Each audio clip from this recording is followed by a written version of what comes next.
Hi guys, two things I really want to quickly mention just before this video starts. Number one, if you can remember the 1k t-shirt competition we did when we've got 1,000 subscribers. Well, I've finally finished the t-shirt and sent that off to the winner, Daniel. Daniel, congratulations. Enjoy your t-shirt. A few months later, he now has eventually got it. And as you can see by the photo, it looks a very happy bunny, so that makes me feel great. I can't wait to hopefully do something else like that in future for you guys. Number two, I just wanted to let you know that I will be, the first show that I will be attending this year will be Mim's Honda Day at Santa Pod. It is on the 8th of April, so if you are there, please come and say hi. If you do see me, don't be afraid to say hello. Hopefully I can get any of you guys in the vlog. If you want to, that's absolutely fine with me. Anyway guys, enough of that. Enjoy the video.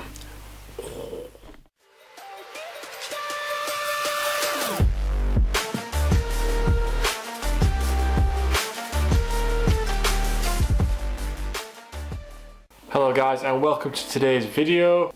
Do I have some explaining to do? Right everybody, on regards to what kind of modifications what I wanted to do to the car next, I had some certain things in mind. I was thinking more on the lines of things to do with brakes, like better brake pads, uprating the brake fluid, braided brake lines, all that kind of stuff, because then if I ever went on a track day, I know the car would be ready in that department, if you get what I understand. If you get what I understand, if you get what I mean, if you understand what I mean. I thought about it and I thought, well, I know I'm not going to be going for a full day of track driving anytime soon. End of the day, this is my daily car, and I want to make sure that I enjoy it on the road and that I can use it on the road more than anything compared to going on the track and possibly something happening, unfortunately. So if I did do any track driving, it'd more be like possibly an event, like a very light track use, just to say I've driven on a racetrack and just getting that buzz. So thinking about it, I'm thinking, well, I get better brake pads and do the brake fluid, and that should set me up just a little bit better basically for a small amount of time. This then opened the door for something else, because a friend of mine recently got rid of an EP3 and has gone to a 2.2 diesel 5-door generation of my car, 8th gen. Obviously that looks pretty much bog standard on the outside, so he's gone full Type R with it. He needed a Type R grille. I wasn't planning on selling mine anytime soon, although getting a better grille at some point was something I did have on the cards. So we talked about it a little bit and I was looking around, and it came to the conclusion that yeah, we're going to change the grille. So if you've been on my Instagram recently, you've probably already seen this photo. So you guys pretty much knew what was coming. Well, I hope you did. Today we're installing a mugen grill. Now, since I uploaded that photo, I have been running the car like that with no grill, so it's really annoying me. It looks like half finished bloody front end. So it's gone for paint, we've got it ready, we're gonna put it on. I hope you like it, because you know we weren't just gonna go straight black. I've got the original badge. The gent who bought the grill kindly let me keep the original badge because the badges are really expensive, the genuine ones, and I wanted a genuine one. It is slightly cracked, just from daily, the life of it. It's a bit knackered, but it'll do for now until I could possibly purchase a new genuine one. Right, let's get cracking then. So guys, what I want to start with is, well, everything I want to put onto the grill, I want to do first before the grill goes onto the car. So we're going to do the badge first. Like I said, there's some slight cracking and stuff in there, but nothing too drastic, and I can live with it for now. End of the day, we can always change it when a new one comes. So I've just got these adhesive pieces which I got on eBay. They're just small pieces that you usually use for like things like wing mirrors and number plates and all that kind of stuff. So hopefully that's going to be strong enough. If it does fall off, this is on its way out anyway, and we'll just get a new one. I've got some scalpels as well with me, because what I'm going to try and do is place it like around the edges and try and fill as much gap as possible, and then just trim the edges off. So let's get on with that.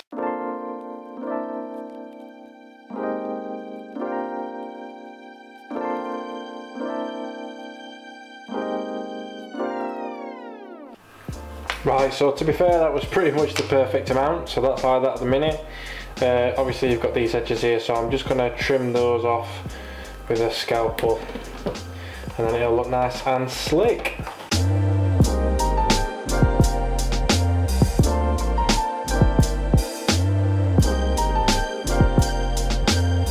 Okay guys, so I've trimmed around the edges as well, just where that lip is, because I didn't want the sponge to be like a couple of mil thicker on the edges, so that it wouldn't sit flat. So I've trimmed it all the way around in that little ridge to try and get it snug. Hopefully that will be enough to keep it on there. There's usually some clips that hold on to there, but you pretty much have to chop them off or cut them out just to get it off the grill.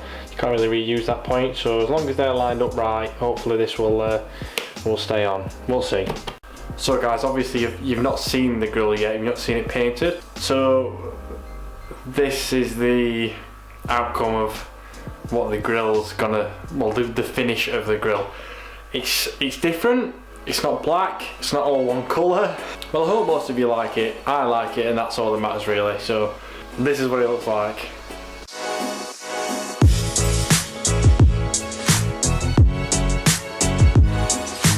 We have stuck with the red and the white theme.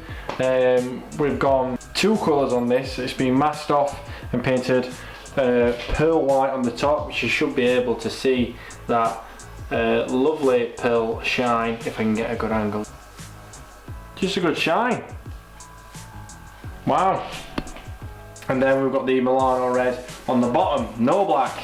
There is a pinstripe here, which my painter was basically taking it all the masking off, and it was wanting to peel the red up. So this is pretty much like a masking pinstripe that you use for painting, but it's been completely lacquered over.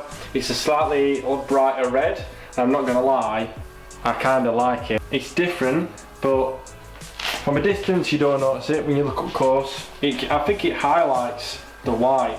I just think it's cool. We've got powder coated black grill that comes with it, we've got a mugen sign to be going on, and we've got the original badge to put on. So let's put all that on first before we get it on the car. Ooh! So guys, like I said, my priority here is to get these 2 nibs into this hole and have it as straight as I can, which it just pretty much sits perfect anyway. So hopefully the back will be prominent enough with all these pieces to actually stick. So let's get all these peeled off and crack it on.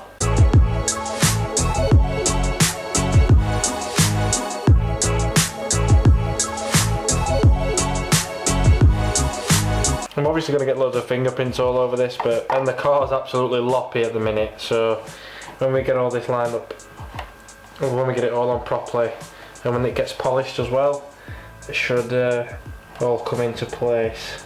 Okay, so second up we've got the Mugen badge. I will state this is not a real Mugen grill, it's a replica grill. I can't afford official Mugen, so sorry, but not really. Right, so this comes with its own adhesive, so we'll just pretty much just peel that off, put it straight on the grill. I don't know if we might just do it a little bit down or something like that. Yeah, that'll do. There we go. Straight enough for me. Oh, it looks so good with like the chrome badge. I just like the original chrome look. I just think it's cool. Right then guys, it's actually the next day now in the evening. I've got a little bit of spare time, I've had a shower, I'm actually in my PJs doing this, so I don't care if you see me. If you see me, good for you. What we're going to be doing now is trying to put the mesh black pieces onto where the 2 holes are in the grill. On this specific grill, it's from ThaiParkits.com, same place that we got the spoiler from. It comes ready with some mesh. It's powder coated black mesh. I was having a quick look at it, and I'm going to look at like flexibility and stuff, and I noticed where you do bend it, the paint wants to come straight off. So I'm going to try and keep it as straight as possible where it's showing. Look, I've just been looking around the edges as well for defects, so if there's any kind of like defects that we can see, we want to try and make sure that's off to the edge so we can't see that from the front as well. Securing them on is these like bendy like binder clips. It's like the kind of stuff that you'd have on like a book binder, like the kind of thing that you'd have at school. I don't know the proper name for them, but I'm guessing we're just gonna like open them up and clamp down the grill with that, see how secure we can get it. If it's not secure enough, we'll find some other kind of sealer as well, but I just want to see what we can do with the grill itself, just attaching it.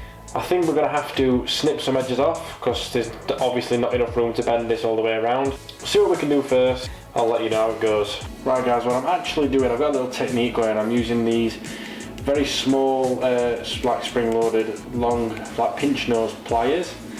And what I'm doing is using these to create a path basically. But what I realise is if I just pinch one piece, do a little twist, it actually snapped that piece away. And obviously because it's only a small bit I'm bending, I'm not flexing the rest of the grill.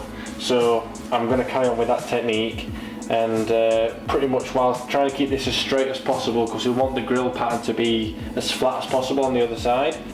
Once, if you can see it, once that's pinched, give it a little wiggle, and then there you go. That piece is snapped, and I'm creating a path. I'm gonna try and do too much rather than cut it too little. It's always better having too much and then having to cut off a bit more. Once you've cut off too much, you're pretty much buggered. So, right guys, I'll show you this quickly. I've only done one side up to now. Hopefully this side will be easier because it's just a clean shape. Whereas on this side, you've got the bump for the mugen badge on the other side. It's holding really, really well with these clips. There's literally no playing it at all. I've snipped in certain places to try and make it easier to bend round, but the clips are holding really, really nicely.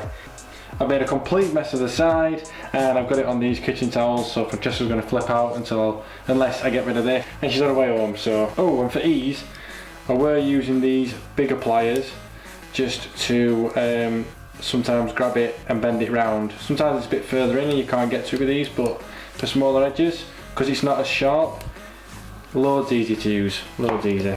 Oh, I will say as well, I did use these rusty old pliers. Actually, to be fair, I don't even recognise these pliers. Maybe if I...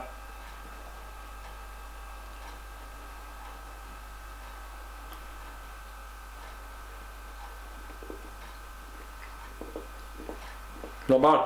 So then that's both sides of the mesh fitted. That side really was a lot easier to fit, obviously because it's two straight sides instead of the bendy mugen bit. I'm kind of glad I haven't done all this in one day and tried to just get it all done. So I've got you guys probably know by now, I've got like a bad tendency to just want to get things done, especially if it's for a show, or just get it all on and ready.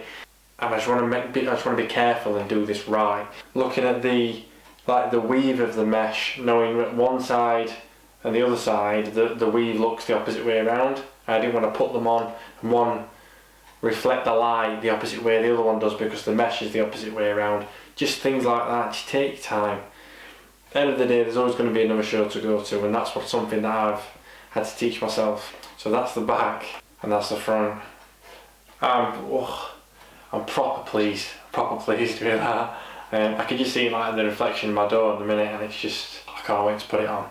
Different ones of these from different companies fit in different ways. They fit, some of them fit perfect, some of them need a lot of sanding and messing about with to have a look. So if that has to happen, it might not go on tomorrow, but we at least need to have a look. This comes with some clips that I think I have worked out by now. So looking at the grill, if I zoom in here, you can see these parts, I'm guessing are what fit into the bumper, this like ridge here, as you can see my finger going through it. The other bits that have come with it confused me because they came in the packet with the badge, and I thought there was something to do with the badge, but I realise now they're not.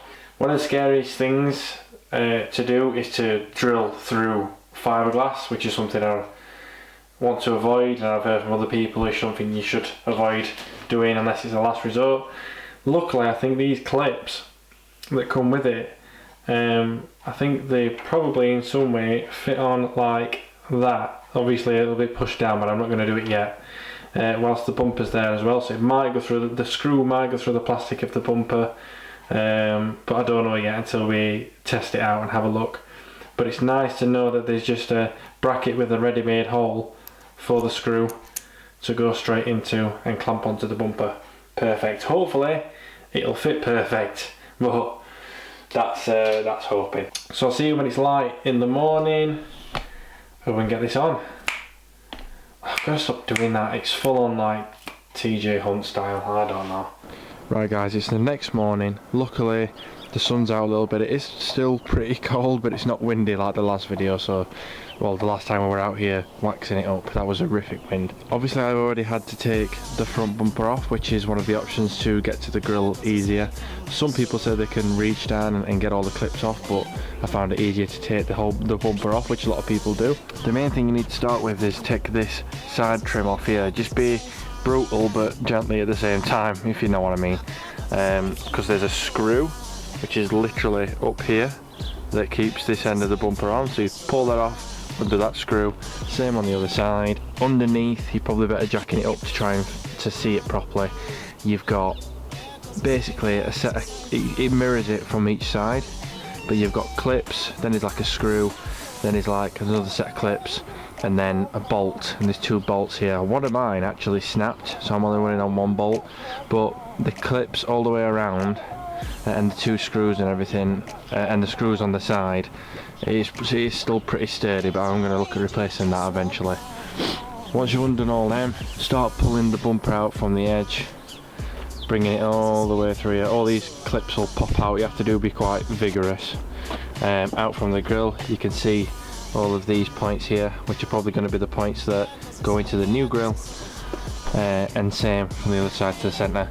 You can take it off. Do remember though, when you're taking it off, your fog light's going to be connected, so you're going to have to disconnect those. Another main thing is, these are the clips you can't really get to unless you take the bumper off. Now one of mine actually snapped off. It's like plastic arm. You're not going to need those with a new grill, so you might as well, I'm just going to leave that off. I'm not going to try and fix it. If I had to put an old grill back on, then maybe yes, but until then I don't really need that part. To get to the top of the grill, which I think you put clips in as well, you're going to have to take this bash panel off as well to remove that. So I'm going to have to remove that now so that I can put the new one on.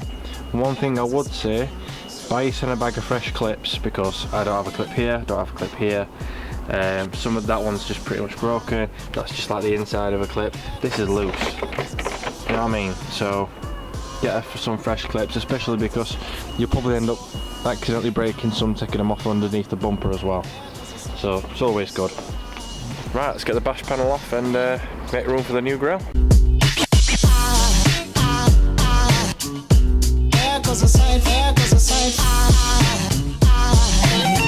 So guys, the other main things you need to remove is these 2 bolts here. There's one on either side, just above the radiator. These are like the main mounting brackets for the grill. There'll be 2 tabs that go onto there, and then you've got the clips to run into this bit. I'm still trying to figure this out, but I'll let you know. I think it's all angels just walk by. Okay guys, so you joined me about a week late. I'll show you how we've attached it. So it's slipped over the edge of the bumper around here, and then you've got these clips that came with it that clamp just onto the bumper on its own, and then the screws go through a gap in the grill into the little clamp and then out the other side. Now we noticed that the screws were going to come through the clamp and start going into the grill, so we just put a couple of recessed washers on there to get a bit of spacing when it comes through the other side. No sanding, no nothing. It needed a bit of flexing, but it fitted pretty much okay first time. That's it from the front, so you've pretty much got to fit it all as one piece.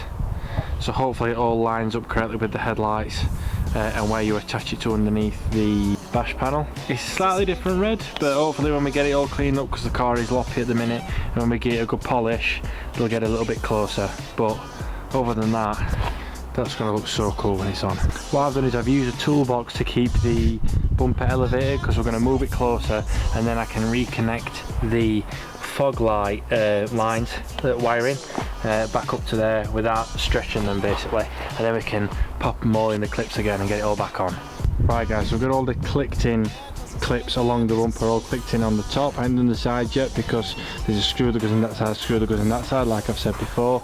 I've got these 2 bolts in here, one in here, one in here. I think the rest of these holes are going to be clips for when the bash panel comes up. I would say don't tighten these up until you think they're tight. I start to see a slight hairline crack near that, because it doesn't actually go completely flush with the panel underneath. So just do it so you know it's secure. Obviously it's fiberglass, so you don't really want to be flexing it too much until it could eventually snap, and we don't want that. It's always good to get spare clips.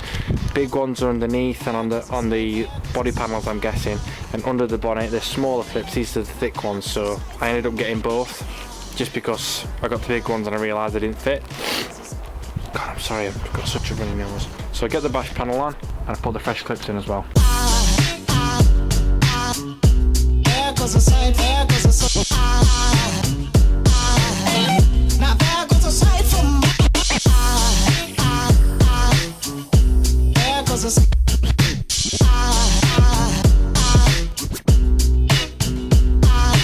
So guys, the grill is finally on.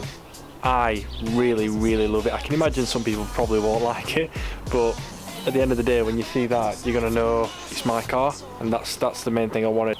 So thank you again for watching, guys. I hope you've enjoyed this video and finally seeing the unveil of the grill. If you do like and enjoy these videos, please click a like and subscribe, and click that little bell button so that it reminds you when I upload a fresh video to the channel. So until next time, guys, like I always say, enjoy the rest of your day. Bye.